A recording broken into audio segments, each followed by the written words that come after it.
1er juin 2020, l'essence de la fête des moissons juvéniles, fait par Babani Baba, frère Ademola Boladi Samuel.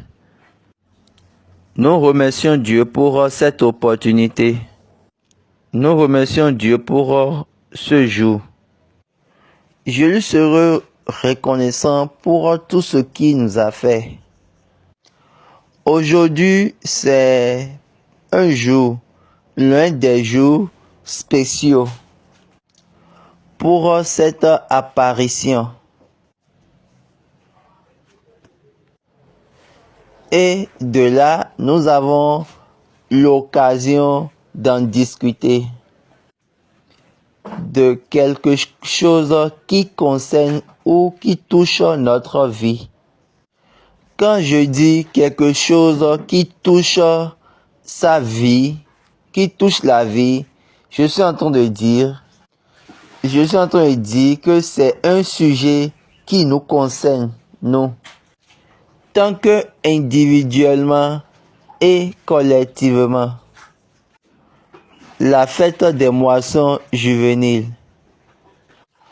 Que Dieu nous aide et nous sauve.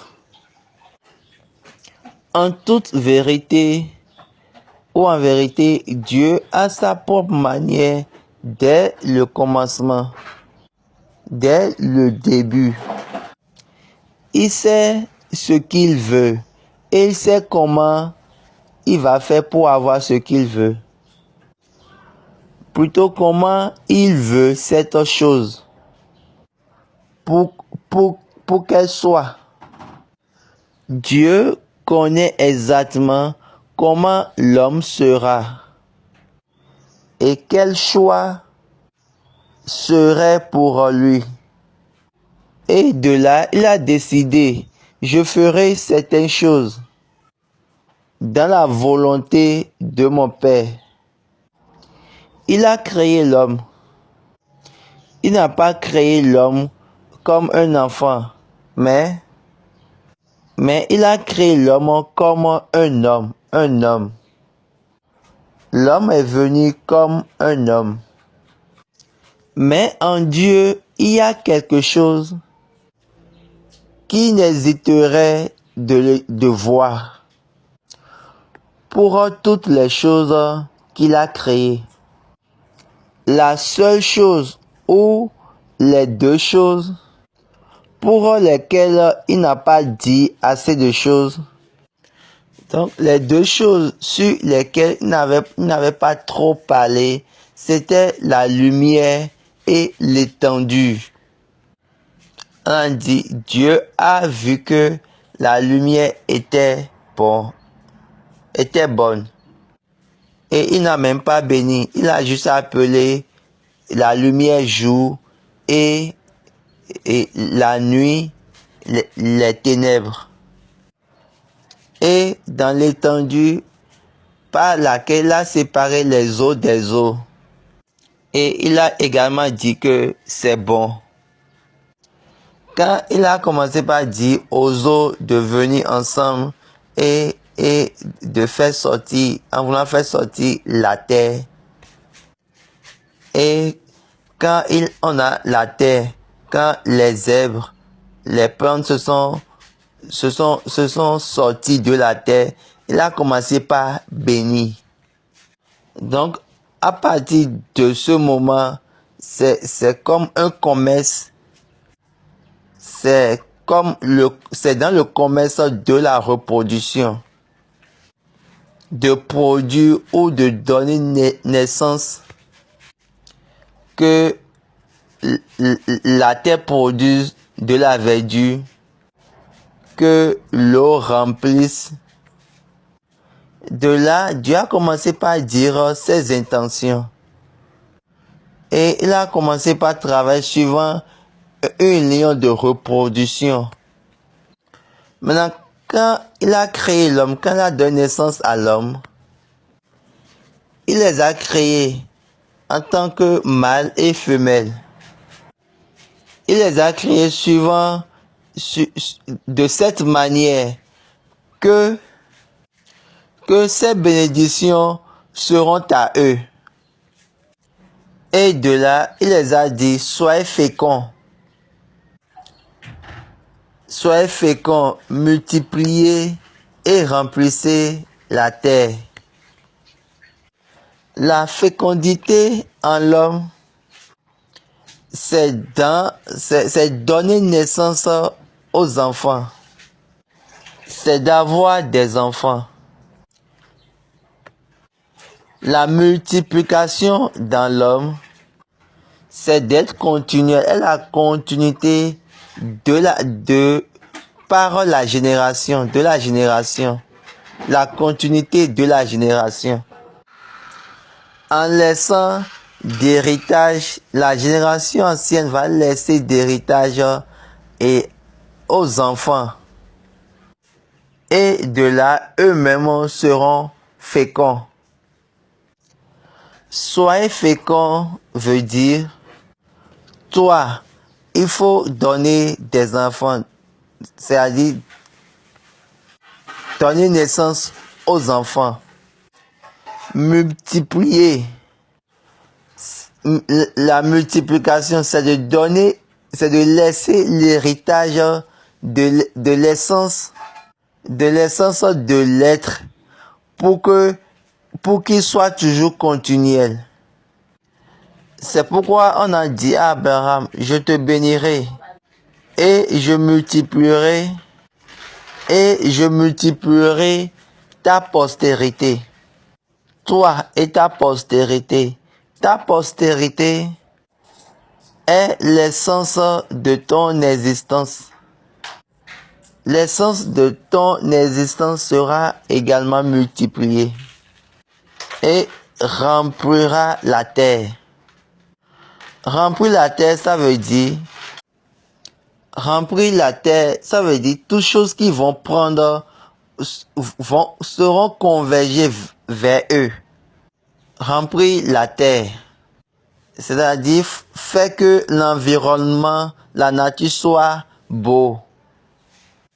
Donc il faut façonner l'environnement ou la nature pour qu'elle soit belle. Mais aujourd'hui, nous allons nous concentrer sur la fécondité et la multiplication. Ce thème a commencé quand Dieu veut enlever l'homme dans la main du diable ou du mal. Donc Dieu a décidé de réprimander le diable et il a dit à la femme, il a dit, je mettrai inimitié entre toi et la femme, entre ta postérité et sa postérité. Celle-ci t'écrasera la tête et tu lui briseras le talon. Donc là, Dieu est en train de se focaliser sur la multiplication, sur l'essence multiplicative de la femme. Mais ceci a rendu le diable confus. Comment serait-il possible? Comment la mort va donner de postérité? Ou comment la mort va donner de naissance aux enfants? Donc de là, les ténèbres ont choisi d'attaquer tous les enfants naissants. Donc les premiers enfants, il y a Caïn et Abel. Ils ont reçu l'instruction de Dieu et ils ont amené des sacrifices ou des actions de grâce. Donc, un a reçu la faveur de Dieu et l'autre non. Et l'autre la défaveur de Dieu. Donc de là, quelqu'un qui est Caïn, lui l'a tué son second qui est Abel. Et quand il a tué Abel, il a en même temps quitté la présence de Dieu.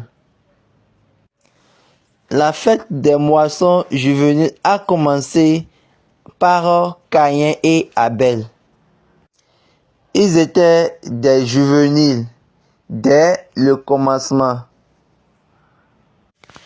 Et en Dieu, Dieu n'a pas dit à Abraham d'amener, à Adam plutôt, d'amener la moisson. Lisons Genèse chapitre 4, verset 3. Au bout de quelque temps, Caïn fit à l'Éternel une offrande des fruits de la terre. On a bien dit au bout de quelque temps. Baba disait le temps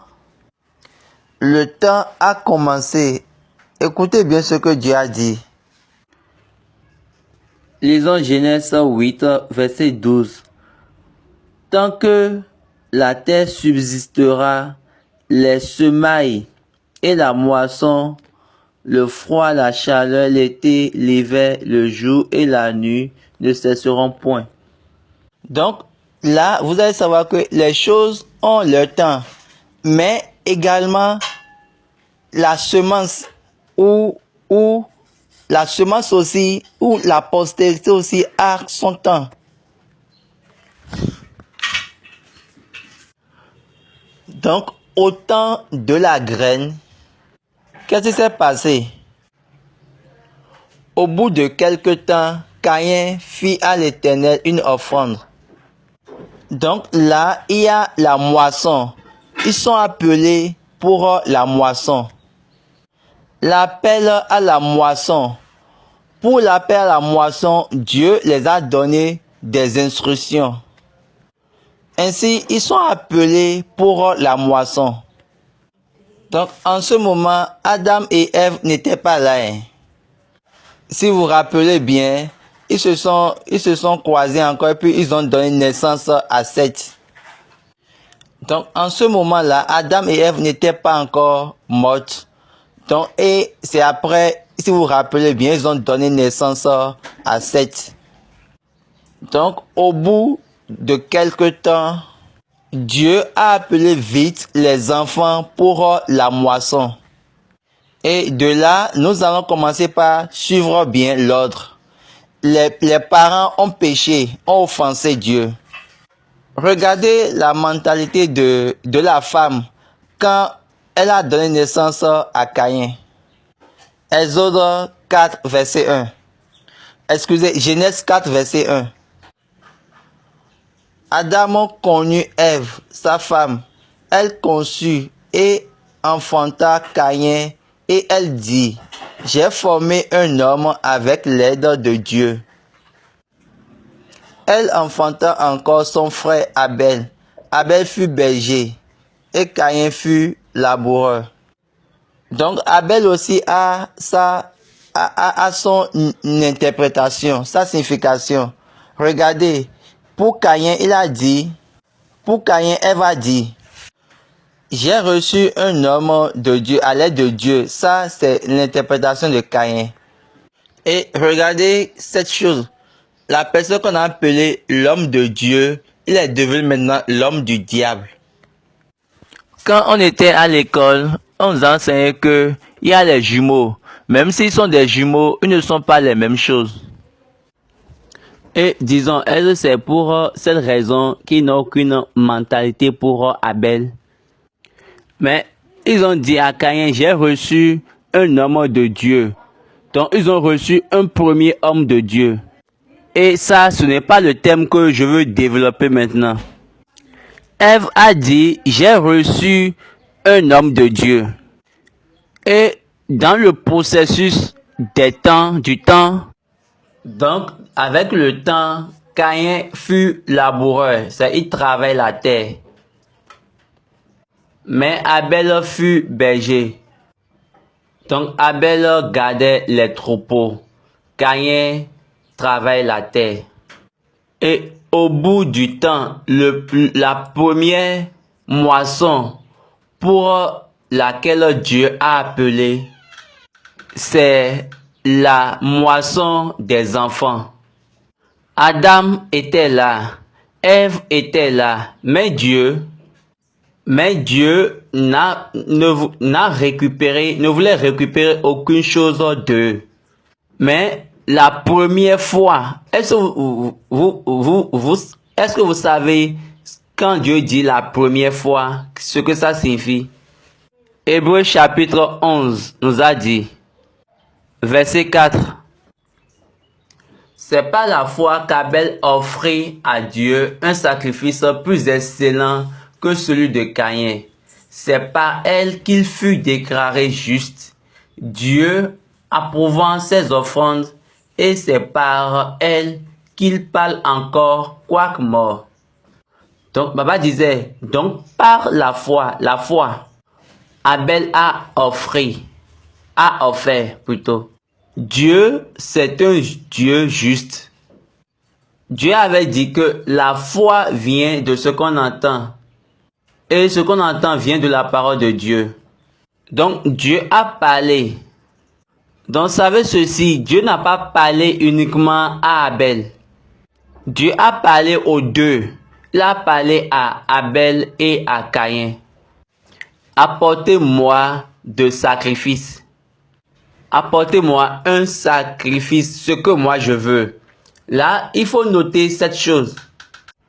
Quand vous allez dans Lévitique et vous voyez comment Dieu a parlé des sacrifices et actions de grâce, des offrandes, comment il a mis l'ordre, comment il a établi l'ordre des sacrifices. Il a bien dit, ceci pour telle chose, ceci pour la victime, ainsi de suite, ainsi de suite. Ceci pour la paix, ceci pour telle chose. Donc, il a fait selon son schéma. Donc, Dieu, c'est un Dieu spécifique. Dieu, c'est un Dieu de la spécification.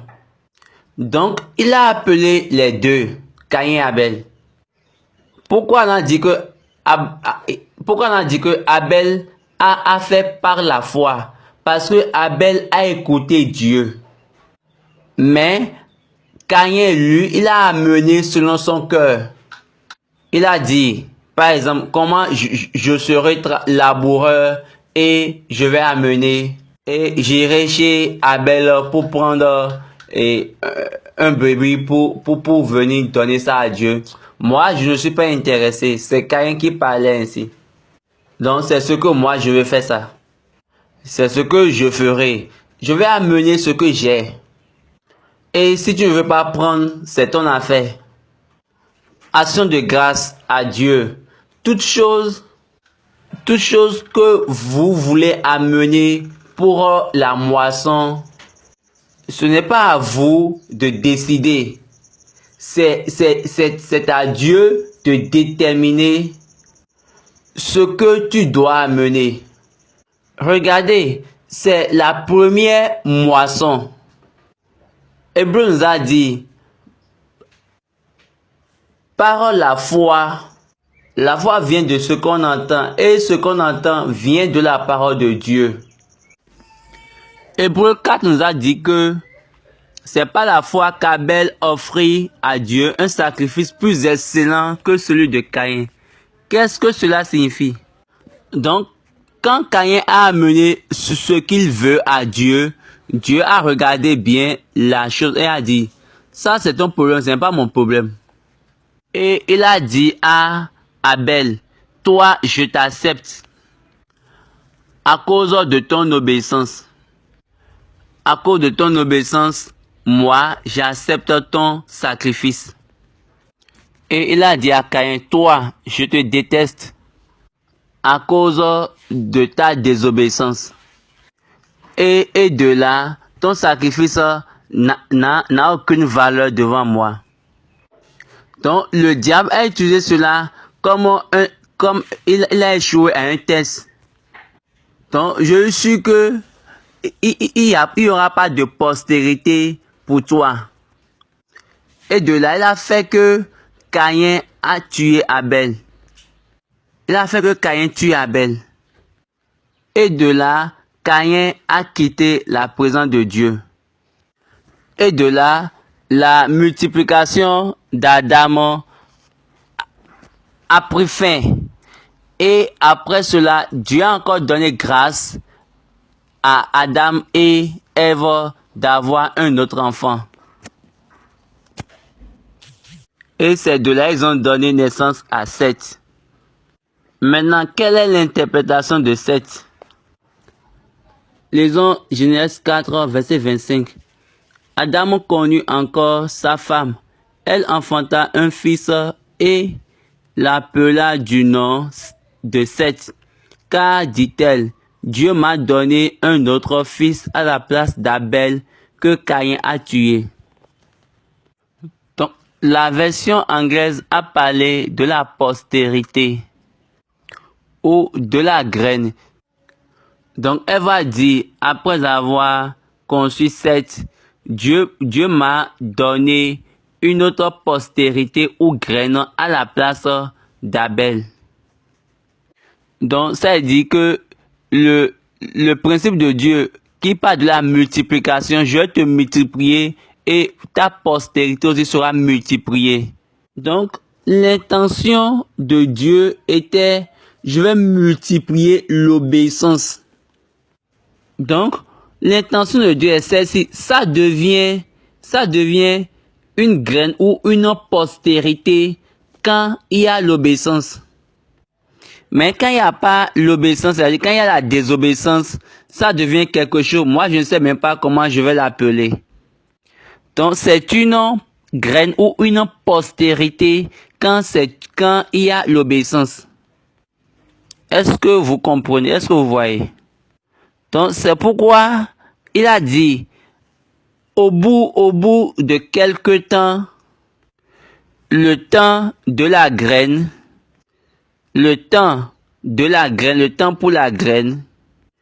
quand je parle du temps de la graine, ou bien du temps de la postérité, là, mettez dans votre tête que je suis en train de parler de la graine. La graine. Et la graine représente, l'être est représenté par la graine. Lisons Jean chapitre 12. Jésus s'est représenté lui-même comme une graine. Excusez, comme la graine. Jean 12, verset 24. En vérité, je vous le dis, si le grain de blé qui est tombé en terre ne meurt, il reste seul. Mais s'il meurt, il porte beaucoup de fruits. Regardez comment Jésus est en train de définir la chose. Regardez Jésus-Christ, il est en train de faire une différenciation. Il y a le grain, il y a les grains tachés. Il y a le grain de blé. Le grain de blé, c'est le grain de l'obéissance. Le grain taché, c'est celui de la désobéissance. Et ça représente les enfants de la désobéissance. Maintenant, quand le grain de blé tombe par terre, quand il tombe en terre, ne meurt, il reste seul. Mais s'il meurt, il porte beaucoup de fruits. Donc, s'il meurt, il produit maintenant plusieurs grains. Et c'est à cause de ces raisons que la femme a dit que Dieu m'a encore donné une autre postérité ou un autre grain. En anglais, seed représente à la fois postérité, graine, semence. Donc la femme a dit, oh, Dieu m'a donné un enfant à la place du premier, d'Abel. Donc le grain de l'obéissance, lequel est Abel. C'est pourquoi on a dit, par la foi, Abel. Relisons Hébreux 11, verset 4. C'est par la foi qu'Abel offrit à Dieu un sacrifice plus excellent que celui de Caïn, par lequel il fut déclaré juste. Donc il est devenu un homme droit, un homme juste. Dieu a testé son offrande Et à travers ce témoignage, même s'il meurt, il parlera encore. Et Baba dit, oh mon Seigneur, regardez son témoignage en présence de Dieu. Si vous n'avez pas de témoignage en présence de Dieu, Dieu ne peut pas attester votre obéissance. Dieu ne pourra pas témoigner votre obéissance en sa présence. En sa présence, tu es mort. Tu es déjà mort, même si tu vis. Mais tant que il te rend un témoignage par ton obéissance, et relisez bien la partie, c'est par elle qu'il parle encore, quoique mort. On est en train de chercher la moisson des enfants, la moisson juvénile. Est-ce que vous comprenez les choses? Est-ce que vous êtes sûr que vous avez un témoignage qui montre que vous êtes obéissant, un témoignage de l'obéissance? Parce que la première chose que Dieu recherche à la fête des moissons juvéniles est l'obéissance. Et de là, il a fait à Abel, il a amené à Abel de devenir maintenant l'enfant ou un enfant ou un jeune ou un juvénile qui a du grain, à travers qui on va maintenant faire sortir la postérité. Je vous dis, vous les hommes, vous êtes représentés par la graine, par le grain. Donc Jésus a divisé le grain en deux, a divisé la postérité en deux. Il y a la postérité de l'obéissance et la postérité de la désobéissance. Il y a le grain de blé et le grain des taches, le grain taché. Le diable est resté dans ce même voyage et il a dit que aucune postérité ne sera trouvée ou n'existera devant Dieu. Donc au début, il a utilisé Adam. Après, il a utilisé Caïn qui a tué Abel. Maintenant, continuons. Quand Adam a donné naissance à Seth, qu'est-ce qui s'est passé? Genèse 4. Seth eut aussi un fils et il l'appela du nom d'Enoch. C'est alors que l'on commença à invoquer le nom de l'Éternel. Donc c'est au temps d'Enoch qu'on a encore recommencé par évoquer le nom de l'Éternel. Est-ce que vous voyez? Quand la postérité de l'obéissance donne naissance à des enfants, ces enfants appellent le nom de Dieu. C'est-à-dire qu'on leur transfère Dieu. Est-ce que vous comprenez? Regardez, Seth était la semence, Seth était la graine qui a remplacé celle d'Abel. Et de là, quand ils ont donné naissance à Enoch, la Bible a dit que les hommes ont commencé par appeler le nom de l'Éternel. Lisez encore. Comme ils ont donné naissance à Enoch, la postérité de l'obéissance, quand la postérité de l'obéissance est née en même temps, ils ont commencé par appeler le nom de l'Éternel. Donc la génération de Seth est devenue la génération des enfants de Dieu, des fils de Dieu.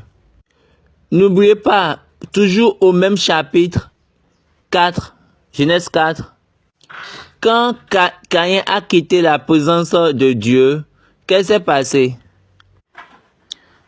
Le verset 16 de Genèse 4. Puis Caïn s'éloigna de la face de l'Éternel, il habita dans la terre de Nod, à l'orient d'Éden.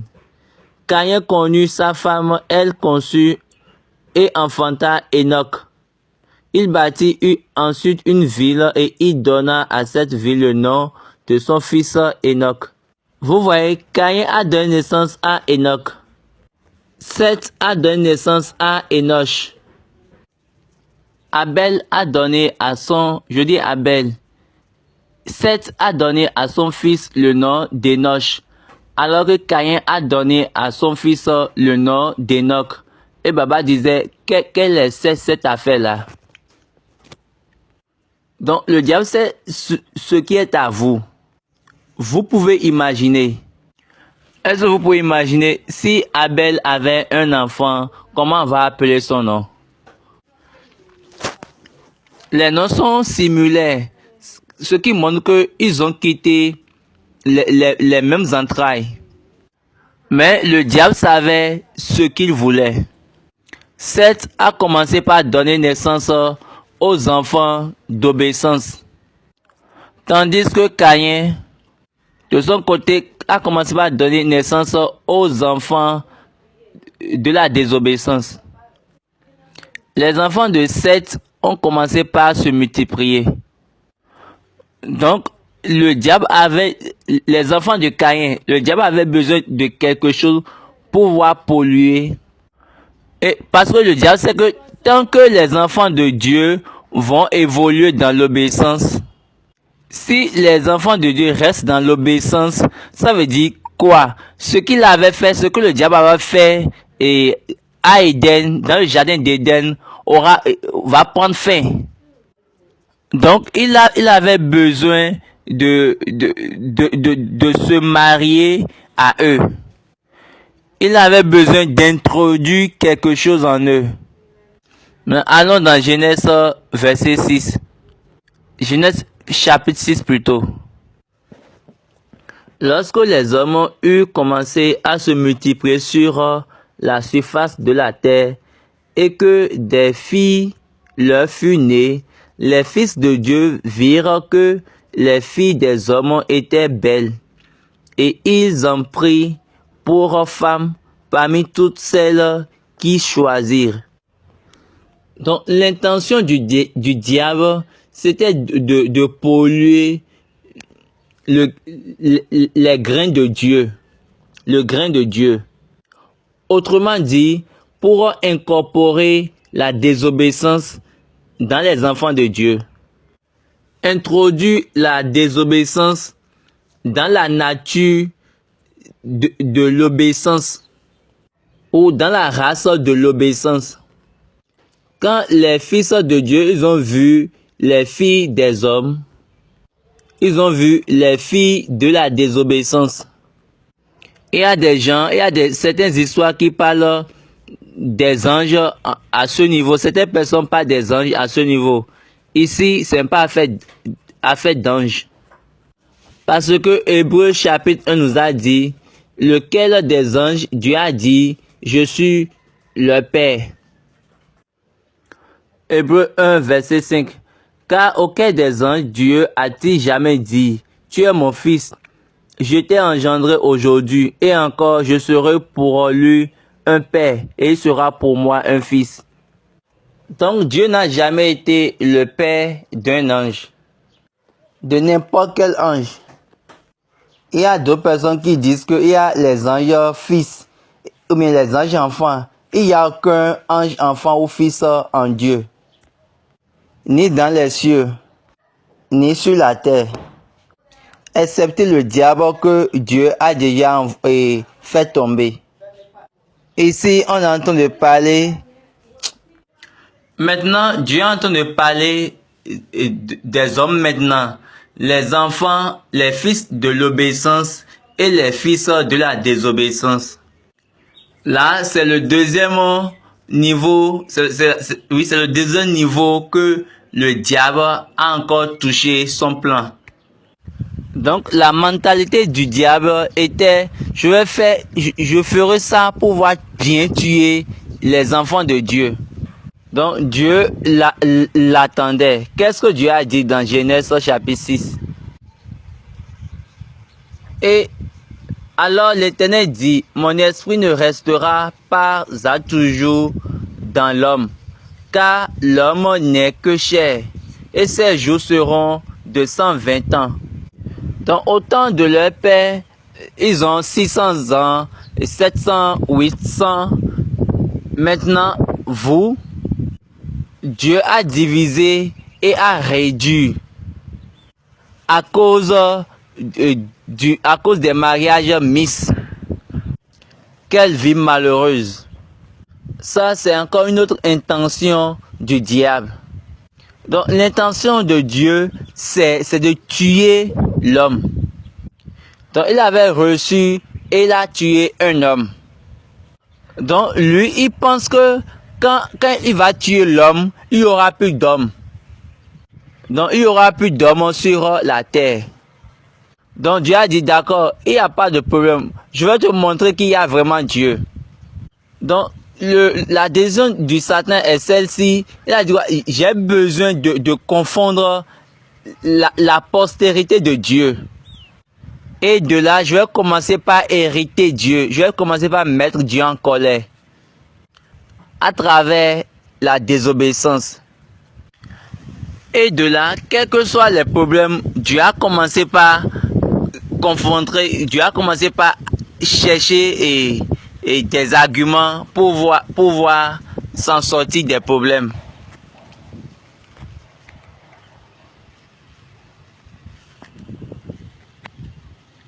Vous savez que Dieu est Dieu et il connaît le plan. Donc Dieu comprenait déjà le plan. Donc il disait que moi, j'ai pas besoin de me fâcher trop contre vous. Donc Dieu disait que je me rappelais que j'ai dit qu'ils sont justes. Donc ils ne pourront plus trouver la malédiction. Ils ne seront plus maudits. Et le diable a dit, waouh. Et le diable a dit à Dieu, tu n'avais pas dit cela. Ce que tu dis maintenant, tu n'avais pas dit cela. Donc toi-même, tu as ta propre manière de faire. D'accord, il n'y a pas de problème.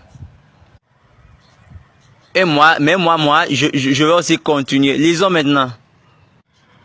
Le verset 4. Les géants étaient sur la terre en ce temps-là, après que les fils de Dieu furent venus vers les filles des hommes, et qu'elles leur eurent donné des enfants. Donc, Baba disait, donc là, il y a eu cross hybride. C'est-à-dire, ils ont croisé les ADN ou les gènes. Et vous allez savoir, quand il y a cross hybride des animaux, d'un animal plutôt, là, quand il y a ces genres de choses, vous allez constater que on observe la nature du vrai animal chez l'autre animal. Donc, il y a eu cross hybride entre les hommes. Et Baba donne l'exemple, il peut y avoir cross hybride entre un lion et un chien. Si on le fait même jusqu'à la mort, on doit encore retrouver quelque chose du chien dans le lion. Quand les enfants de l'obéissance ont commencé par se croiser avec les enfants de la désobéissance, et ils ont mis leur grain dans les filles de la désobéissance. Donc, ils auront maintenant des natures déformées, des enfants de l'obéissance. Donc, la postérité ou la semence de l'obéissance ne pourra plus être continuelle. Ça, c'était le plan du diable. Quand Dieu a dit, je vais réduire le jour, et c'est à cause diable a commencé cela. Maintenant, Dieu a dit que ce n'est pas de cette manière, moi, je veux fonctionner. Et le diable a dit d'accord, il s'est encore arrêté. Non, il les a encore laissés. Et maintenant, il les a laissés jusqu'à en Égypte. Maintenant, le diable est encore venu.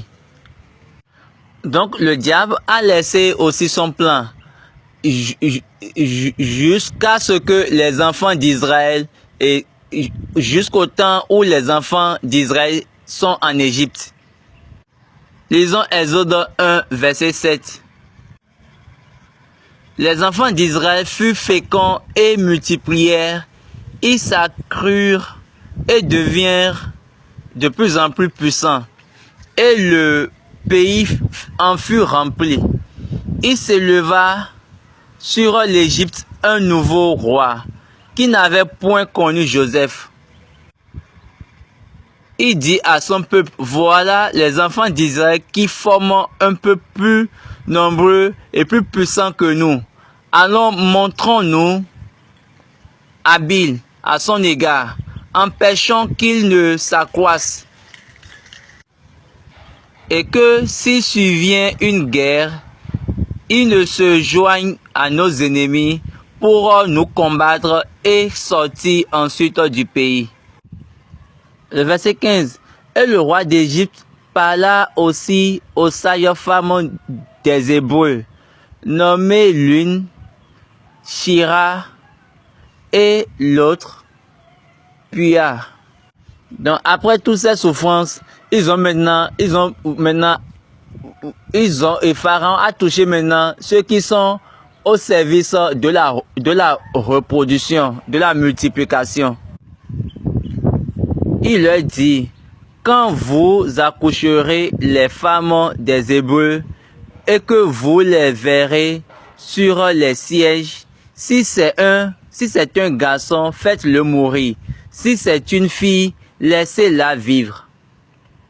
Papa dit, si c'est un garçon, tuez-le.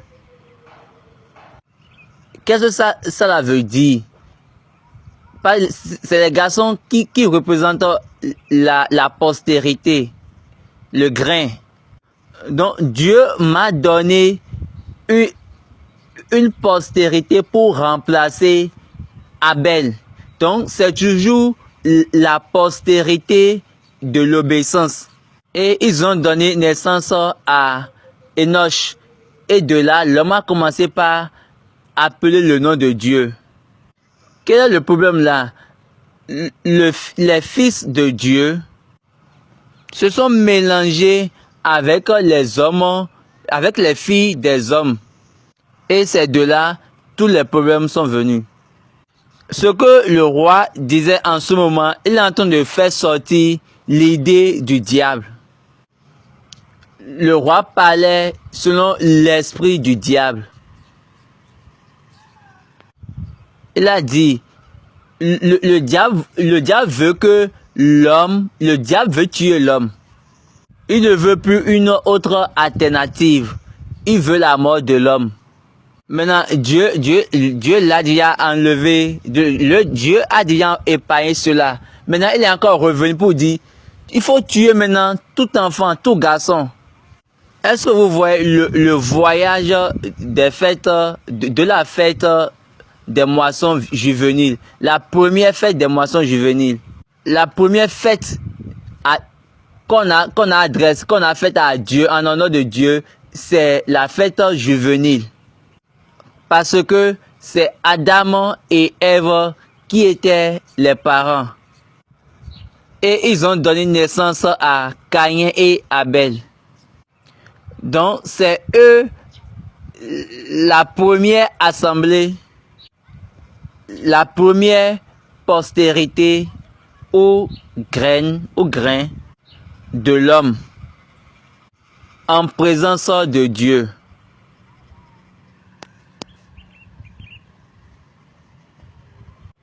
Et Dieu les a appelés à la moisson des grains, mais à la moisson du grain. Premièrement, il a appelé le grain ou bien les fruits. Le fruit qui a de la postérité. Donc, autant des enfants d'Israël, le diable a dit, si vous voyez un garçon, il faut le tuer. Mais quand vous voyez les filles, il faut les laisser. Parce que quand Parce que quand les fils des hommes vont se marier avec les filles de Dieu ou les filles de l'obéissance, qu'est-ce qui va se passer? Les filles de l'obéissance vont se soumettre aux hommes, aux fils de la désobéissance. Mais quand les fils de Dieu vont se marier avec les filles des hommes, les filles des hommes doivent normalement se soumettre. Mais non, c'est faux. C'est pourquoi Dieu étant averti, il a déjà dit cela aux enfants d'Israël. Deutéronome chapitre 7, à partir du verset 3. Tu ne contracteras point de mariage avec ces peuples. Tu ne donneras point tes filles à leurs fils. Et tu ne prendras point leurs filles pour tes fils, car ils détournaient de moi tes fils, qui servaient d'autres dieux, et la colère de l'Éternel s'enflammerait contre vous, et la colère de l'Éternel s'enflammerait contre vous, il te détruirait promptement. Donc, Dieu ne veut aucune relation entre les fils de Dieu et les fils de l'homme.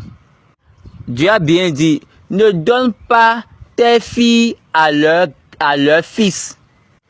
Les filles de Dieu ne devaient pas être données aux garçons. Les filles de Dieu ne devront pas être données aux fils des hommes. De même, il ne faut pas amener leur fille en mariage avec tes fils. Donc, il y a deux choses là. Tes filles plutôt seront soumises.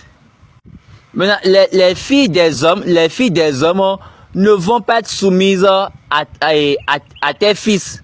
Parce qu'ils vont maintenant, elles vont les corrompre.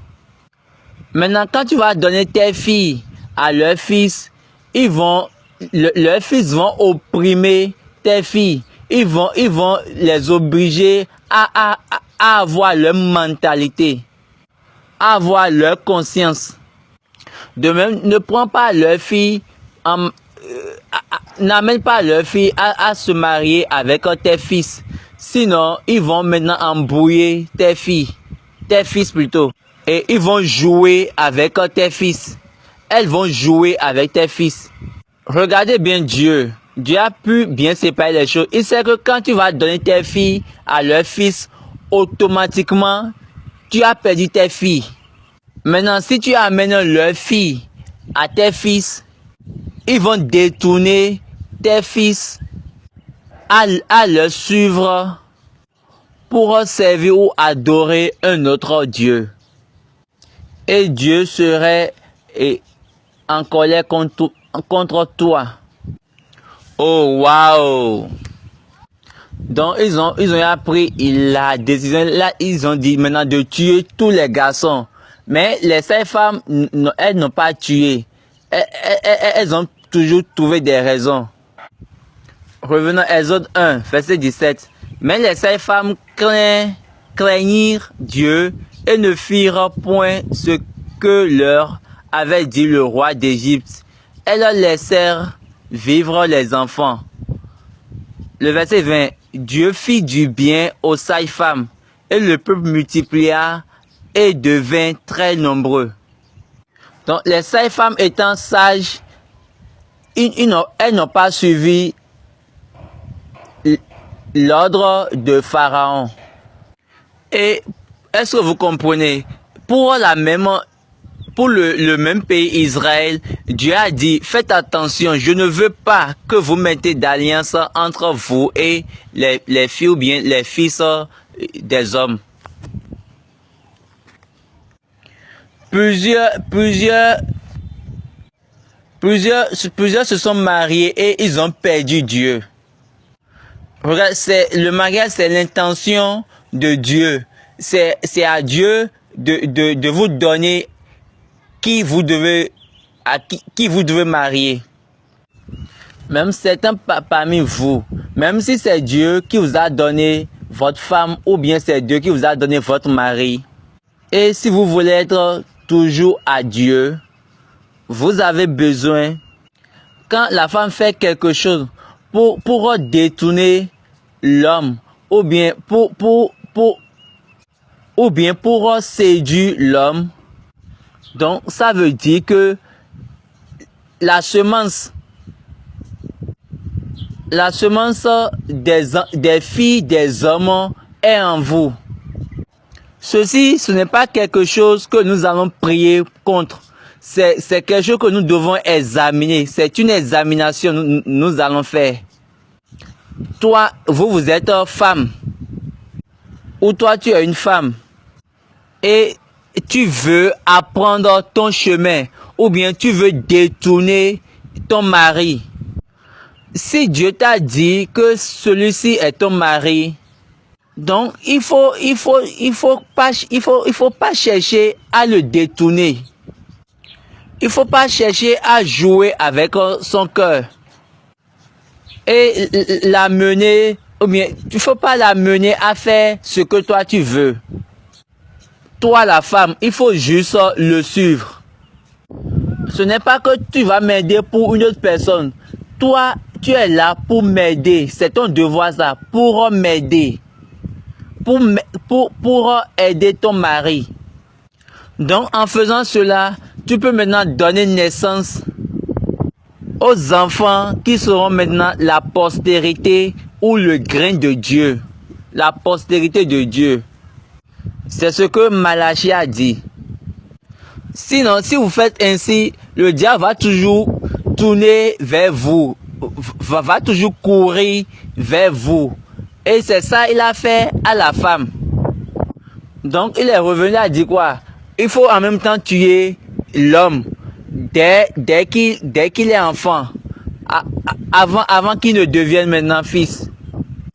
Donc, ce qui s'est passé en Égypte, au temps de Jésus-Christ aussi, ça s'est passé également. Lisons Matthieu. En même temps que Hérode a appris que le roi est né, il y a eu de troubles. Donc, il a vu les hommes sages, les sages. Ce n'est pas les sages de Jérusalem, mais c'est les sages de l'Est. Il les a dit, quand vous irez là-bas, revenez et donnez-moi l'information. Lisons Matthieu chapitre 2. Matthieu 2, verset 16.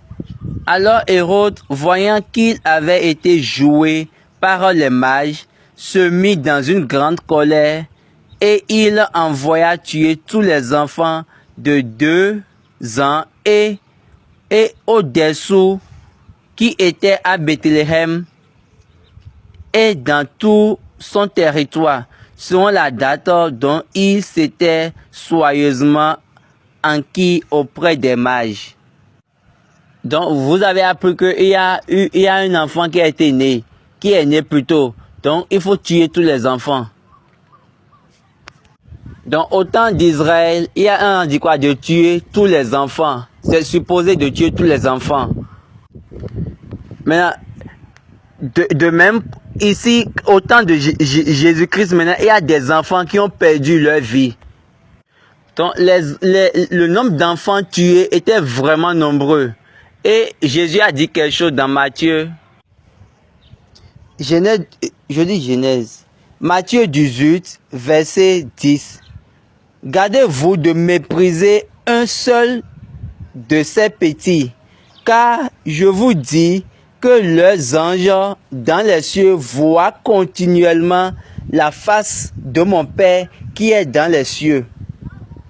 Donc, c'est le Père c'est Dieu qui avait prononcé qu'il y aura la postérité et les problèmes ont commencé.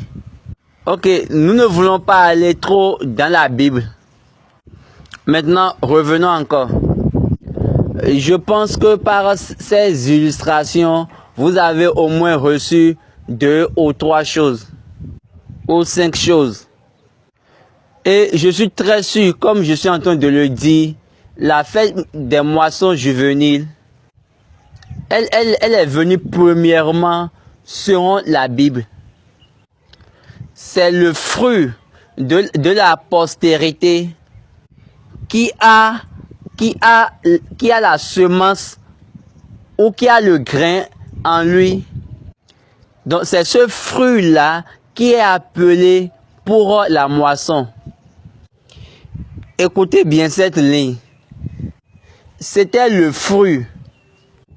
C'est le fruit de la postérité qui a de grain en lui, qui est appelé à la moisson. Donc, tout fruit de la postérité qui a de péché est inutile pour la moisson juvénile. On a Caïn, on a Abel. Caïn a le grain de la mort. Abel a le grain de la vie. Autrement dit, Caïn a la postérité de la mort. Plutôt, Abel a la postérité de la vie. La postérité de la mort, c'est la postérité de la désobéissance ou le grain de la désobéissance. De la désobéissance à la foi. Mais les deux, ils ont le grain dans leur fruit. Maintenant, Caïn a pris le grain de la mort, de la désobéissance. Abel lui a pris le grain de la vie, l'obéissance, le grain de l'obéissance. Donc, c'est le fruit de la postérité, c'est-à-dire c'est le fruit d'Adam qui a le grain ou la postérité, c'est ce fruit-là qui a maintenant la capacité de se multiplier. Donc c'est cette personne qui est appelée pour la moisson. La puissance pour pouvoir se multiplier. L'essence de l'être. Donc c'est quand Abel sera multiplié que Adam aussi est en train de se multiplier. Maintenant, Caïn, lui, il a multiplié la nature d'Adam. Mais il a multiplié l'Adam mort. La mort d'Adam. Dans l'église du christianisme céleste, la fête des moissons juvéniles n'a pas commencé avec l'église. L'école de dimanche a commencé à Conjuro par histoire, et ça a commencé et c'est un enseignant de l'église apostolique qui est devenu leur maître ou enseignant. Et il a commencé l'école de dimanche. Parce que jusqu'en ce temps-là, l'église céleste ne prend pas trop soin des enfants. Il ne s'intéresse pas du tout aux enfants. Est-ce que vous comprenez? Même jusqu'à nos jours, c'est comme cela. L'église céleste, ce n'est pas une église des enfants. C'est une église hautement spirituelle. Donc c'est pourquoi naturellement on le voit comme ça. Maintenant, regardez le commencement de l'église. Que un jeune homme qu'on a ressuscité des morts a montré, a révélé l'autel et toutes choses. Et il a chanté Yara Sara. Il a chanté ça en langue. Et après, il a encore donné son interprétation. Et c'est une manière à Dieu de dire que je connais aussi les enfants. Ça a commencé en 1976-1977. Il y a d'autres personnes, ils allaient à Ikojo et pour parler avec Baba Jesse. Et qu'il a une classe biblique. Donc, toujours c'est la Bible. Donc, ces jeunes-là grandissaient dans la Bible et dans les prières. Ils apprenaient la Bible et la prière. Et de là, ils ont introduit ça à Makoko. C'est venu à Makoko. Les chefs de l'école de dimanche. Et de là, ça a quitté Makoko pour Ketu. Et c'est en ce moment, ils se sont maintenant concertés pour pouvoir mettre ça, pour pouvoir rendre ça réellement disponible. Comment nous allons commencer par apprendre ou enseigner nos enfants afin qu'ils connaissent cette église. Et ces choses ont commencé par la compétition biblique. Et on appelait cela Oshofa a appelé. En anglais, Oshofa call. Et à Djatche, il n'y avait pas cette chose-là. Parce que papa était déjà venu au Nigeria avant que ce qui concerne les enfants a pris départ à commencer.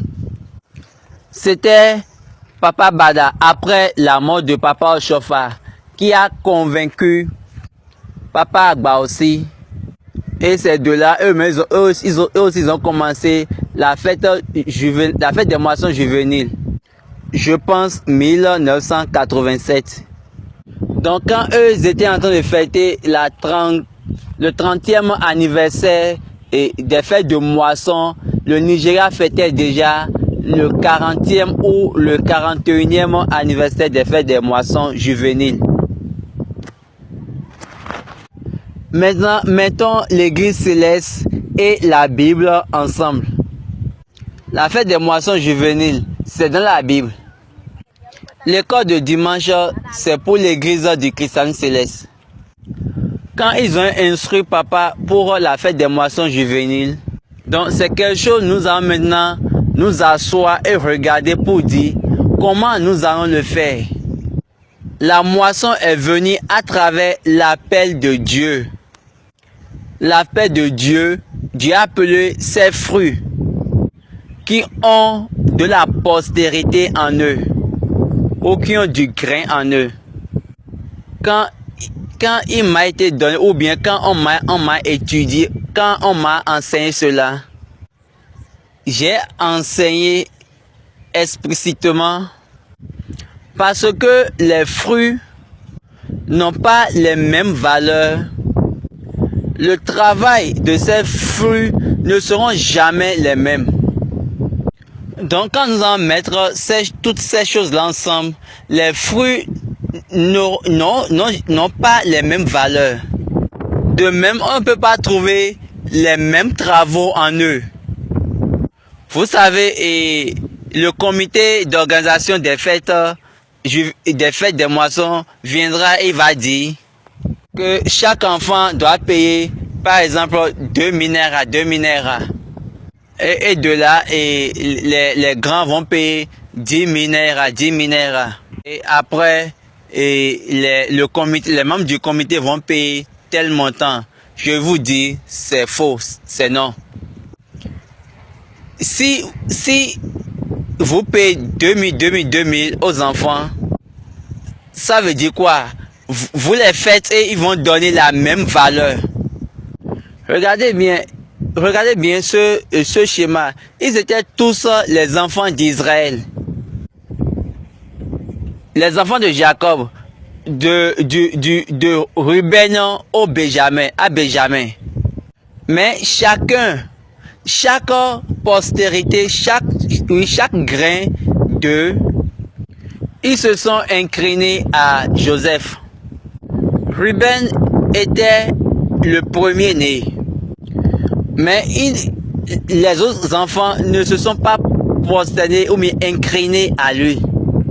on a Simeon et Lévi. Ils sont le deuxième et le troisième. Les enfants ne sont pas inclinés à eux deux également. Eux, ils ont tué. Et eux, on les a dit que eux vont amener les gens vers Dieu. Judas, lui, il est l'enfant qui a le sceptre.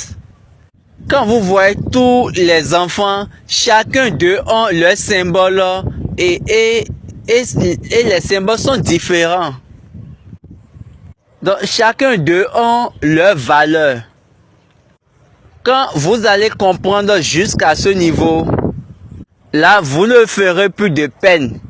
Quand vous serez capable de voir de cette manière, là vous allez comprendre maintenant la valeur selon Dieu par rapport à vos enfants. La valeur de vos enfants selon Dieu. C'est pour cette raison, pour la fête des moissons juvéniles, chaque personne. Donc, si tu vois la qualité, la valeur de ce voyage, de cette postérité, qui est encore le fruit, qui est encore l'enfant, les enfants, qui est les fruits des entrailles, et de là, ils ont votre essence à travers Dieu. Et si vous pouvez confondre votre propre essence parce que vous ne voulez pas savoir ce que vous êtes en train de faire ou ce que vous êtes en train de rechercher, et vous mettez dans votre mentalité ce que vous-même voulez donner à Dieu, mais ce qu'ils vont donner à Dieu, le diable va vous détourner et va également détourner ce que ces fruits seront pour vous. Et c'est ce qui se passe aujourd'hui. C'est les personnes, à travers eux-mêmes, ils se donnent de valeur. C'est eux-mêmes qui donnent de la vie à leur but, ou qui donnent du chemin ou bien de la lumière à leur vie. Donc, vous n'êtes pas comme des personnes qui... Vous ne vous voyez pas comme des personnes qui ont été déjà formées avant d'être envoyées ou bien avant de venir sur la terre. Vous savez que Dieu a dit à Jérémie, avant que je ne te forme, je te connaissais. Et avant que tu ne sois sorti, je t'ai déjà sanctifié. Et je t'ai déjà établi prophète des nations. Donc je te connais, je connais la valeur que j'ai mis en toi. Jérémie 1, verset 5. Avant que je t'eusse formé dans le ventre de ta mère, je te connaissais. Et avant que tu fusses sorti de son sein, je t'avais consacré et je t'avais établi prophète des nations. Donc, le but, le dessein pour lequel elle est venue. Donc, quand il s'agit de la fête juvénile, c'est quelque chose que Dieu lui-même, il a donné son accord. Que la fête des moissons juvéniles doit venir en première position. Avant toute autre fête, mais avant la fête des moissons des adultes. Parce que c'était la première apparition. Abel est le gardien des fruits. Excusez, la moisson est le jardin des fruits. Donc la moisson, c'est le jardin des fruits. Après avoir donné naissance. Donc nous faisons la moisson pour 3 choses. Oui, veuillez m'excuser. On moissonne d'un arbre. Maintenant, comment ils ont choisi le mois de juin pour la fête des moissons juvéniles? Oui, je sais que c'est quelque chose que vous ne savez pas d'accord avec moi. Mais le secret de la fête des moissons juvéniles est que c'est dans ce mois que Jésus-Christ est né. C'est dans ce même mois que Jésus est né. Matthieu, Luc chapitre 1. Luc chapitre 1 verset 26. Au 6e mois, l'ange Gabriel fut envoyé par Dieu dans une ville de Galilée appelée Nazareth, auprès d'une vierge fiancée à un homme de la maison de David nommé Joseph. Le nom de la vierge était Marie. Maintenant, allons vérifier le calendrier des Juifs. Le premier mois, c'est le mois d'avril. Mai, le deuxième mois. Juin, le troisième mois. Juillet, le quatrième mois. Août, le cinquième mois. Et septembre, le sixième mois. Dieu a amené l'église du Christian céleste au 6e mois. Dans le 6e mois. Nous savons tous que la conception, ça prend 9 mois. Donc le 6e mois, c'est le mois de septembre. Octobre maintenant devient le premier mois. Novembre, le deuxième mois. Décembre, le troisième mois. Janvier, février, 4e, 5e mois. Mars, avril, 6e, 7e. Mai, 8e et juin, 9e mois. Dieu a ses voies, sa manière de faire. Et Dieu a dit que la moisson, c'est l'appel de Dieu à travers la postérité. La postérité du fruit. Le fruit qui a le grain ou la postérité. Donc c'est la postérité qui a de la postérité. Je vais encore vous le reprendre. La moisson, c'est l'appel, c'est un appel de Dieu à travers les fruits de la postérité qui ont de la postérité en eux ou qui ont de grains en eux. Comme je vous l'ai déjà dit, la multiplication appartient à la postérité. Ce qui montre l'essence de votre vie. Ça montre l'essence de la vie, des fruits, de vos fruits. Pourquoi tu es venu? Donc Dieu a appelé à la première moisson. La première moisson à laquelle Dieu a appelé, c'est la moisson juvénile. C'est pour cette raison qu'il n'a pas appelé Adam ou de lui amener aucun fruit ou aucune postérité. Mais il a appelé Caïn et Abel. Il a appelé leurs enfants, le fruit de leur postérité. Et ils ont donné deux choses. Ils se sont divisés en deux choses. Donc un parmi eux lui représentait la mort. L'homme mort. La nature de l'homme mort. L'autre représente la nature d'un homme qui a la vie. Un homme qui est au-dessus de la mort. C'est celui-là qui est Abel. Maintenant, ils ont donné naissance à eux les deux. Et c'est les deux qui sont venus devant Dieu. Aujourd'hui, on ne veut pas discuter par rapport à cela. Donc, dans l'église du Christ Céleste, ce n'est pas à vous de décider. Il y a la fête juvénile, donc je vais faire comme je veux. Donc, c'est pour cette raison, SBJ, il a enseigné l'église du Christ Céleste qu'il faut se concentrer sur la valeur spirituelle des enfants.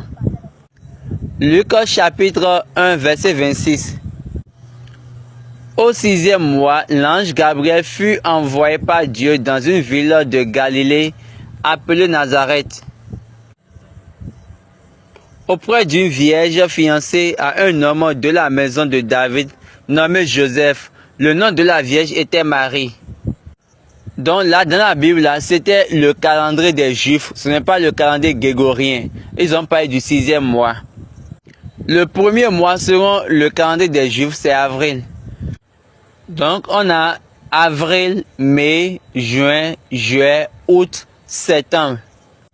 Et septembre est le 6e mois. Donc, au 6e mois, l'ange Gabriel est venu dans la cité de David, Galilée, Nazareth. Donc, le 6e mois, selon le calendrier des Juifs, c'est le mois de septembre.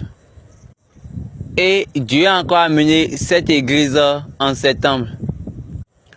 Là, l'enfant est entré dans le ventre, dans les entrailles de la Vierge Marie. Et la conception, ça prend 9 mois. Je veux vous montrer comment on a choisi le mois de juin pour la fête juvénile. Donc, à partir du mois de septembre, le premier mois serait octobre. Novembre, le 2e mois. Décembre, le 3e mois. Janvier, le 4e. Janvier, le 4e. Février, le 5e. Mars, le 6e. Avril, le 7e. Mai, le 8e. Et juin, le 9e mois. Donc, la conception de Jésus-Christ comme Dieu a dit à Abraham dans Genèse chapitre 18, ce temps, à l'année prochaine, selon le temps de la vie. N'oubliez pas cette ligne. Quand on avait appelé Abel et Caïn pour la moisson,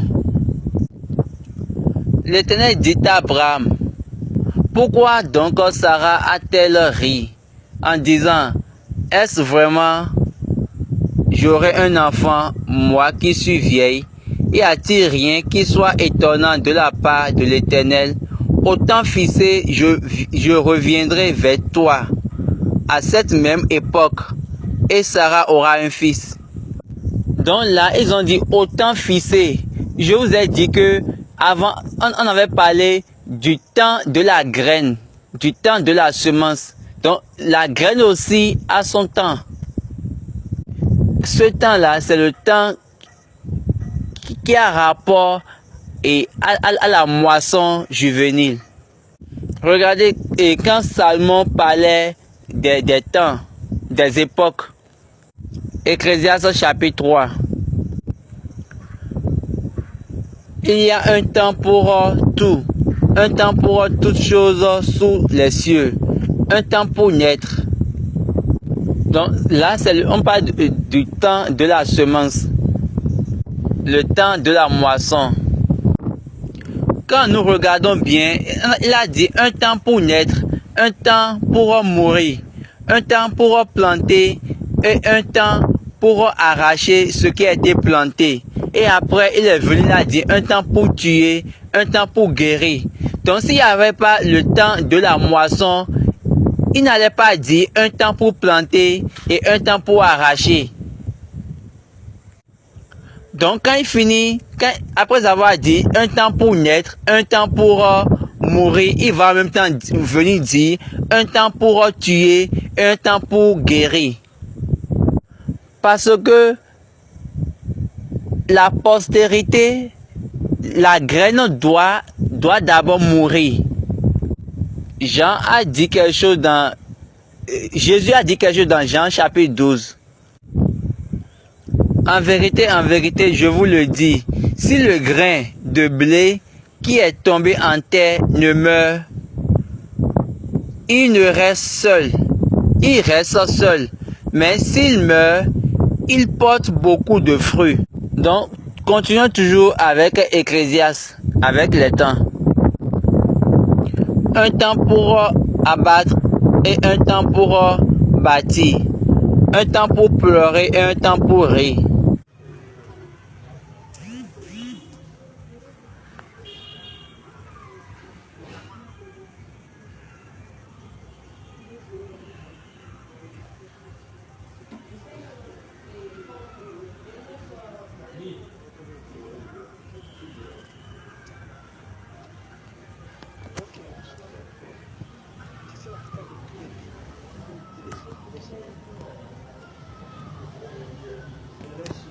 niveau 2, niveau 3. On se connaît presque tous.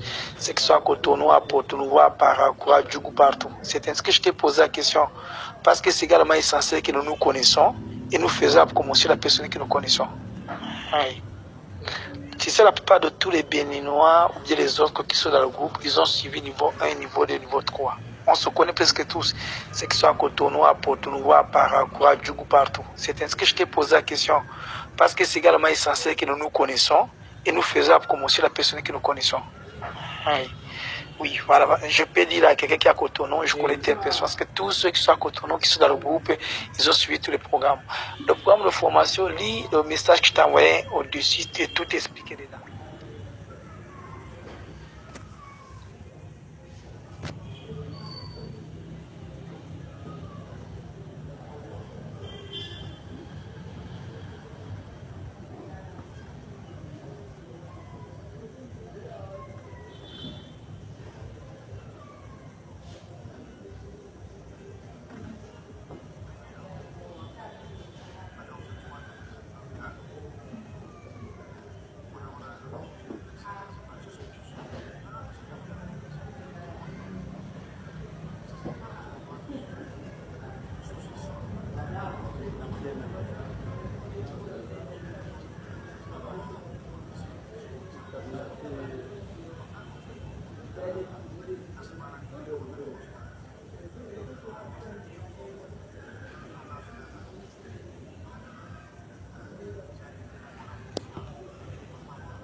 Ok, d'accord, monsieur. Je vais vous revenir. Maintenant, pour répondre là, je réponds par WhatsApp ou bien comment?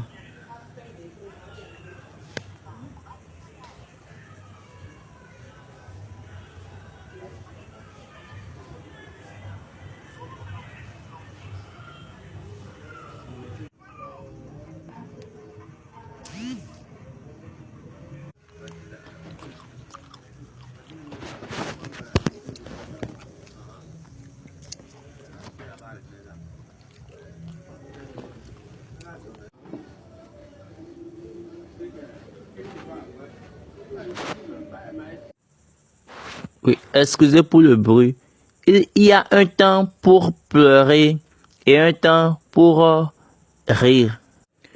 Ce que Dieu a fait, Dieu a d'abord amené les ténèbres et après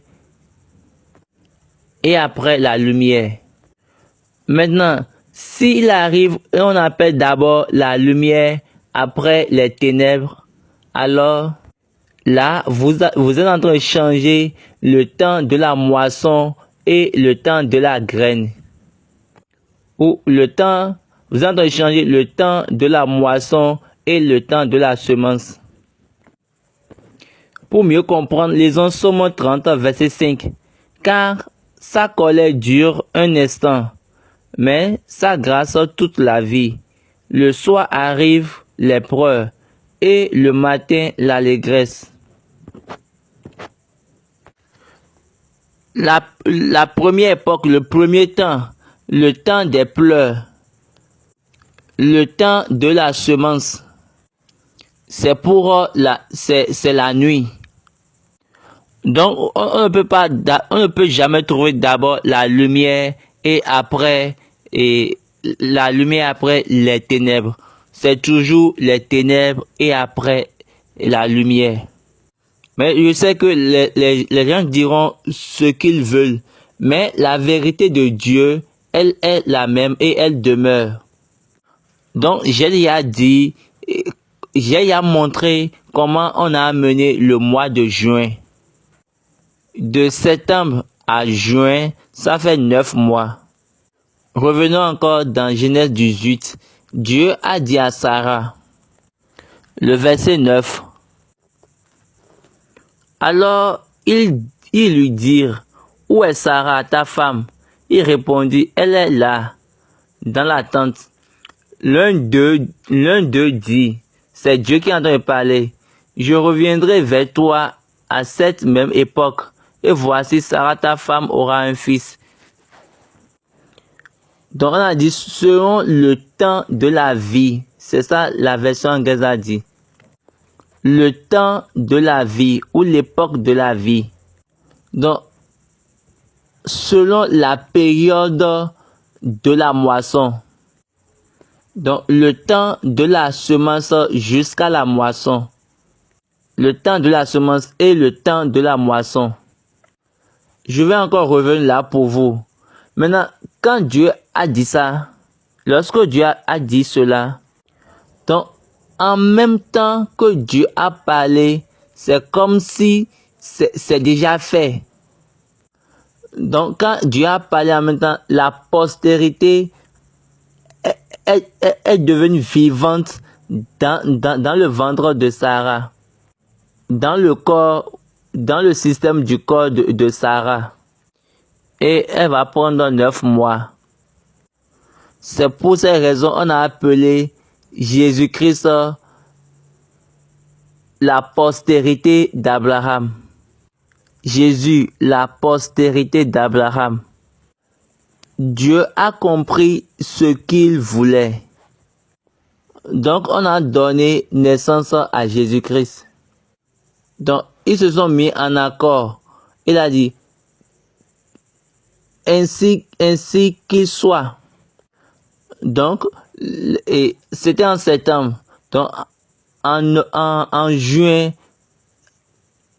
la Vierge Marie a compris les 9 mois, le mois de naissance de Jésus-Christ. Ici, on ne considère pas, on ne veut pas considérer le jour. Donc, papa a dit, maintenant, il faut qu'il soit le premier. On en donne l'instruction à papa il faut qu'il soit le premier dimanche du mois de juin. Comme papa lui-même avait fait pour la fête de la Vierge Marie. Il a vu la Vierge Marie le 15 juillet. Donc, il a réfléchi, il a dit, je veux maintenant le mettre dans un jour de culte, dans un culte. Et nous allons adorer Dieu et honorer la Vierge Marie. En adorant Dieu, nous allons honorer la Vierge Marie.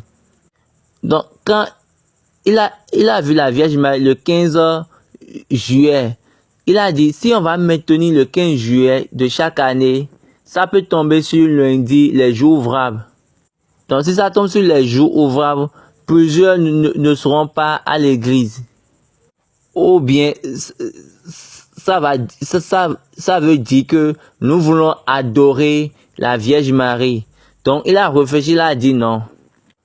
Donc, je vais le mettre dans un jour de culte, Et ils ont signé l'accord. Ça a été accepté. Donc, ils ont choisi le 1er juillet. Ils ont choisi le premier vendredi du mois de juillet. Donc, ce jour-là sera un jour où nous allons adorer Dieu. Et dans cette adoration, nous allons honorer la Vierge Marie. Et c'est ainsi la fête des moissons juvéniles est venue dans l'église. Ça, c'est le conseil de Dieu. Ça, c'est le plan de Dieu. Comme je l'ai déjà dit, toutes les semences n'ont pas les mêmes valeurs. C'est-à-dire quoi? Tous les enfants n'ont pas les mêmes valeurs. Tous les fruits n'ont pas les mêmes valeurs. Nous pouvons prendre l'exemple sur les enfants de Jacob, les enfants d'Israël. Les 12 enfants d'Israël. Eux tous, ils se sont inclinés à Joseph, même Ruben aussi. Eux tous. Ruben, le premier-né. Siméon et Lévi sont deuxième et troisième. Ils n'ont rien donné à Lévi, mais c'est Lévi qui va les conduire à adorer Dieu. Et Judas est venu à travers David, le roi David, et Jésus. Et Jésus qui a tourné les choses. Bien, Lévi est le sacrificateur, mais spirituellement, ce que les Lévis adorent est en Juda. Parce qu'ils ont besoin du sceptre royal pour pouvoir être les chargés de l'église. Pour pouvoir être le berger de l'église. Donc cela est en Juda. Le sceptre dont ils ont besoin pour être le berger de l'église est en Juda. Donc là, vous allez savoir que les valeurs sont différentes. Ainsi, vous ne pouvez pas payer les mêmes montants aux enfants. Vous devez demander à Dieu. Que c'est Dieu qui appelle en première position à la moisson, comme il a fait au temps de Caïn et d'Abel. Ils n'ont pas dit que je vais faire un culte d'action de grâce en honneur de Dieu. Non, c'est Dieu qui les a appelés. Est-ce que c'est pas Caïn, c'est pas Abel qui a dit, Caïn, tu veux pas faire offrande à Dieu, ou bien le contraire? Non. Ou bien Abel, est-ce que tu veux offrir quelque chose à Dieu? Est-ce que tu es intéressé? Viens t'ajouter à moi et nous irons le faire. Non, ce n'est pas de cette manière. Ce n'est pas ça la moisson. Dieu a appelé pour la moisson. C'est que ce même Dieu t'a donné des enfants. Donc tu dois nécessairement lui demander quelle est la valeur, quelle est ta valeur dans cet enfant, quelle est ta valeur dans cette postérité. Et quand tu vas demander ça à Dieu, Dieu te le dira. Il te dira, celui-là, il faut lui donner 10 naira, 10 000 naira. Celui-ci, 3 000 naira. Celui-ci, donne 1000 naira. Donc, il connaît ce qu'il a mis en eux.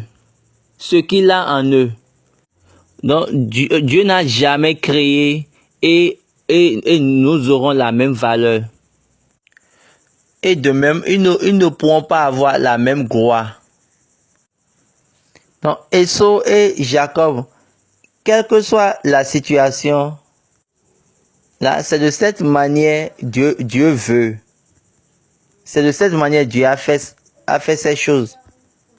Donc, pour la fête des moissons juvéniles, je vous ai déjà dit, ça c'est encore biblique. La première moisson pour laquelle on a appelé, pour laquelle Dieu a appelé, là, il y a la foi dedans.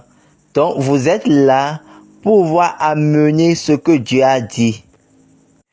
Là, vous devez être derrière vos enfants. Vous devez les enseigner. Vous devez les dire, ils doivent poser la question à Dieu. Donc, ne venez pas, n'amenez pas juste les enfants et comme votre nature. Il faut faire les enfants comme selon la nature de Dieu. C'est très merveilleux, c'est très bon quand vous faites quelque chose en cohérence ou bien selon Dieu, en cohérence avec Dieu. Il faut le faire, laisser les choses selon Dieu. D'autres personnes recherchent Dieu par le fruit des entrailles. Là, vous pouvez demander à Dieu. Là, vous allez dire, Dieu, tu m'as promis qu'il n'y aura pas de stérile dans ta maison. Parce que tu as dit cela. Toi-même, tu as bien dit qu'il n'y aura pas de stérile dans ta maison. Et je suis sûr que toi, tu ne m'as pas fait stérile. À travers cette postérité, tu peux m'amener. À travers cette occasion, tu appelles la postérité. Donc, tu peux me donner une postérité. Tu peux me donner un fruit qui va briser qui va briser les malédictions généalogiques et également l'austérité dans ma vie. Et de là, je pourrais avoir une postérité pour te montrer, pour montrer ça en ta présence. Il faut prendre cette chose. Cette chose, c'est ma postérité ou c'est ma semence. Maintenant, il faut briser la malédiction de la stérilité. Et de là, tu peux dire même le nombre d'enfants que tu veux. Dieu, je veux 5 enfants. Je veux 10 enfants. Je veux 10 enfants venant de toi. Là, donne l'exemple de Anna. Anna est partie chez Dieu et il a dit, si tu me donnes un, je vais encore te le redonner. Il était parti dans une période de l'apparition. Vous savez que c'est 3 fois, il faut venir devant Dieu. Il faut s'apparaître. C'est 3 fois l'apparition. On a la Noël, la naissance de Jésus-Christ. La deuxième, la Pâque. Et c'est là, on a montré la cause de sa mort, le devoir de sa mort. Et la troisième apparition est la moisson. Donc, Anna était partie dans l'une de ces périodes pour aller devant Dieu, pour s'apparaître en présence de Dieu. Je veux, et je vais encore te le redonner. Si tu me donnes un. Et Dieu a dit, je te promets, je vais te donner un. Et la Bible nous a dit que Dieu s'est rappelé d'Anne. Et quand Elkana a connu sa femme Anne, elle a conçu. Et Anne n'avait pas hésité. Elle n'avait même pas attendu. Elle n'a même pas entendu. Et Dieu va lui dire, toi tu m'as dit que tu vas me donner, quand je te donne l'enfant, tu vas encore me redonner, non? En même temps, quand l'enfant eut sauvé, rapidement, elle est partie donner l'enfant à Dieu.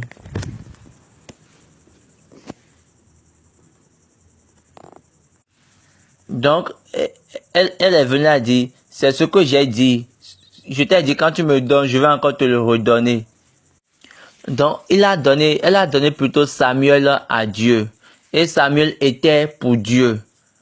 De là, Anna est encore devenue comme une femme stérile qui n'a pas encore d'enfant. Donc, on dit quoi? C'est comme si elle vit maintenant comme quelqu'un qui n'a jamais eu d'enfant. Quand on va dire, ouais, ton enfant, il va dire, le seul enfant que j'ai, et je l'ai encore donné à Dieu. Donc, actuellement, j'ai plus d'enfant. Donc, l'enfant a été donné et l'enfant est devenu fils, mais enfant de Dieu. Donc, ce n'est pas mon enfant. C'est Anne qui disait ça, ce n'est pas mon enfant. Et Dieu a dit, parce que tu as respecté ce que tu m'as promis. Dieu a dit, je te donnerai d'autres enfants. 1 Samuel chapitre 2, verset 4. L'arc des puissants est brisé, et les faibles ont la force pour ceinture. Ceux qui étaient rassasiés se louent pour du pain, et ceux qui étaient affamés se reposent. Même la stérile enfante 7 fois, et celle qui avait beaucoup d'enfants est feutrée. Regardez, elle seule, elle a eu 7. Et Baba a dit, waouh! À travers cette postérité seule, ou à travers ce grain seul, elle a reçu 7 de Dieu. Donc, les 6 sont ensemble. Tant elle a donné Samuel comme semence comme postérité à Dieu, Dieu a dit d'accord, il n'y a pas de problème. Et Dieu l'a béni d'enfants. Et la stérile est devenue fort, puissante. Quelle est cette voix en Dieu? Donc il y a encore cette opportunité. Il y a encore cette opportunité pour vous. À cette fête de moisson juvénile, de venir en sa présence au temps fixé, le temps qu'il a donné, le temps unique. On ne connaît pas le jour de naissance de Jésus. Donc, on a déjà fait l'enregistrement même avant sa naissance. Parce qu'il voulait partir pour s'enregistrer. Donc, il connaissait déjà le nom de Jésus-Christ. Donc, Joseph, il s'est enregistré, il a enregistré la Vierge Marie et également il a enregistré Jésus-Christ.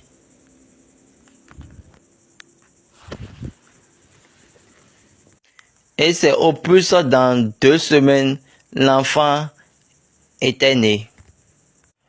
Quand il était né, c'est les anges qui ont annoncé sa naissance.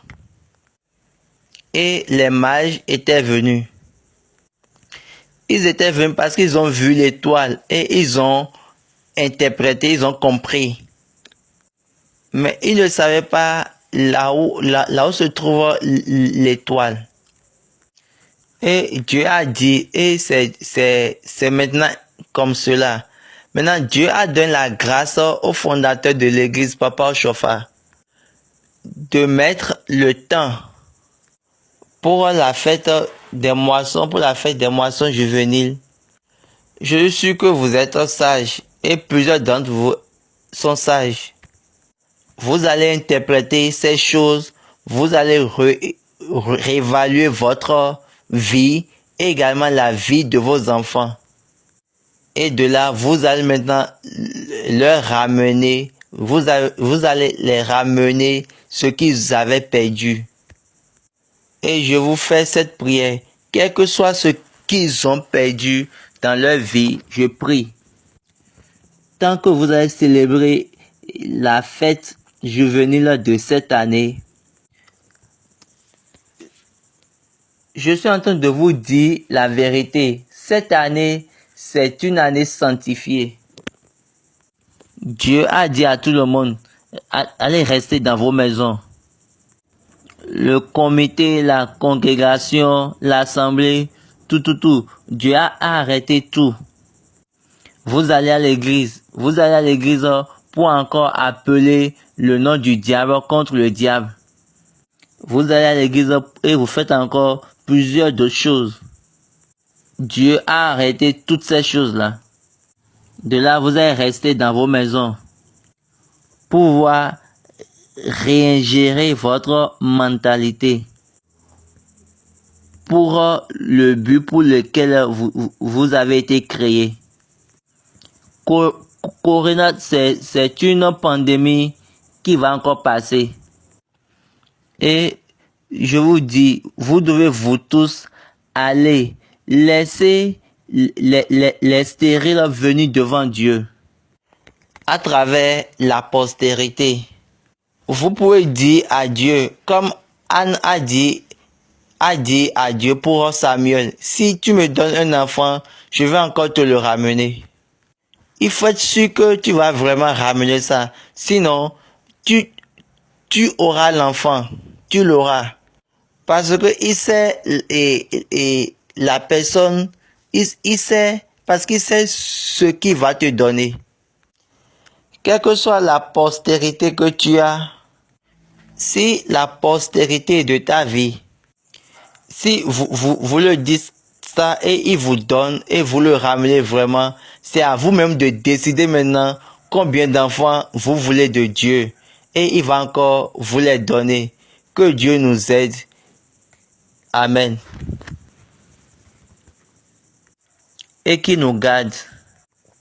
Merci pour l'écoute. Donc, Babadi a fini l'enseignement. On veut prendre les questions. Donc, Sister Yomide, elle a dit que l'enseignement a vraiment touché son esprit.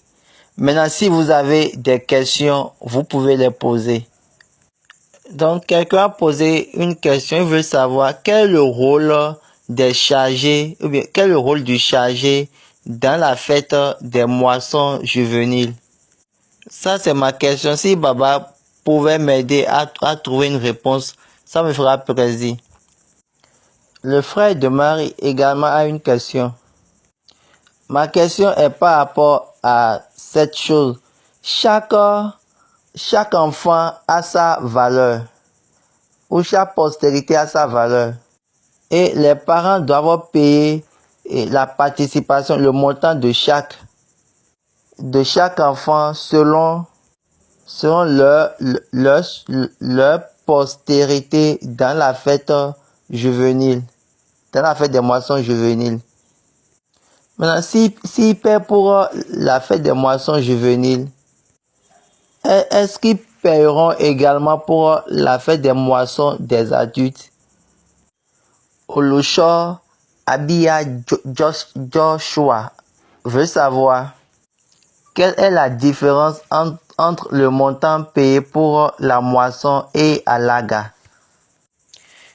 Donc, une soeur a posé la question, une maman, elle veut savoir, une femme enceinte, comment elle va savoir la valeur de son enfant et comment elle va savoir la valeur et payer. Comment une femme enceinte paiera pour l'enfant qui va naître?